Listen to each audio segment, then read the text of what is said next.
Hello Ibran, আসসালামু আলাইকুম।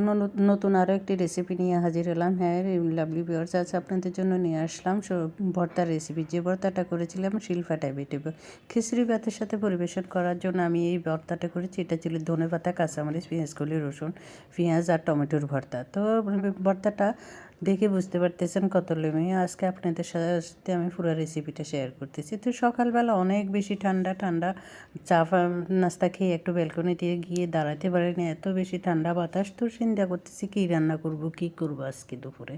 অনেকে মাছ মাংস এগুলো আসলে আর ভালো লাগে না, সবসময় একদমই খাবার। তারপর আজকে বলতেছি যে খিচুড়ি ভাত করবো। তো খিচুড়ি ভাতের রেসিপিটা পরে শেয়ার করতেছি। প্রথমে একটা ফ্রাই প্যানের মধ্যে এখানে পেঁয়াজ কুচি, ধনেপাতা, পেঁয়াজ কলি কুচি, ধনেপাতা কুচি আর কাঁচামরিচ ফালি, একটা টমেটো আর কয়েক কোষ রসুন আর ছিল পেঁয়াজ কুচি। এরপরে একটু সরষের তেল দিয়ে দিলাম, সামান্য লবণ দিয়ে আমি চুলায় বসিয়ে দিলাম, ঢেকে দিলাম। সিদ্ধ হওয়া পর্যন্ত অপেক্ষা করব। এটা ভালোভাবে সিদ্ধ করে নেব। সিদ্ধ বলতে এটা তেলে ভেজে নেওয়ার মতন অনেকটা। আমি এটাকে পানি দিতে চাচ্ছি না, কারণ পানি দিলে এটার একটু ফানসা স্বাদ আসে। এভাবে তেলে ভেজে ভর্তার করে দেখবেন খেতে অনেক বেশি ভালো লাগে। আমি প্রায় এরকম ভর্তাগুলি তেলে ভেজে করে থাকি।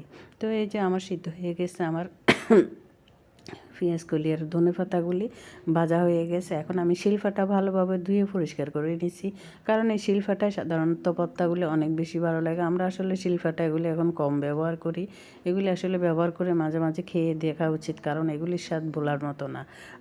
গ্রামীণ স্বাদ, আসল স্বাদ পেতে হলে আমাদের এই শিলফাটাগুলিই ব্যবহার করতে হবে।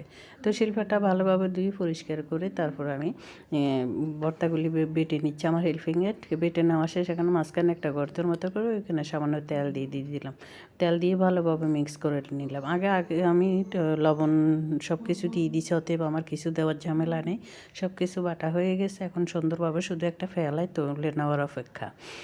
আর শিলফাটায় বেটে নেওয়ার চেষ্টা করুন বলতে, যে ভর্তাগুলির স্বাদ পেতে হলে অবশ্যই আপনাকে শিলফাটায় বেটে নিতে হবে। আসলে আমি সব কিছু রেখেছি, মাঝে মাঝে ব্যবহার করি, কারণ জিরা বাটা, ধনে বাটা এগুলি আমার কাছে শিলফাটায় বেশি ভালো লাগে। তো আর একটু সরষের তেল দিয়ে দিলাম, কারণ খিচুড়ি ভাতের সাথে খাবো, অবশ্যই সরষের তেলে ভালো লাগবে বেশি। তো এই যে আমার ভর্তাটা রেডি।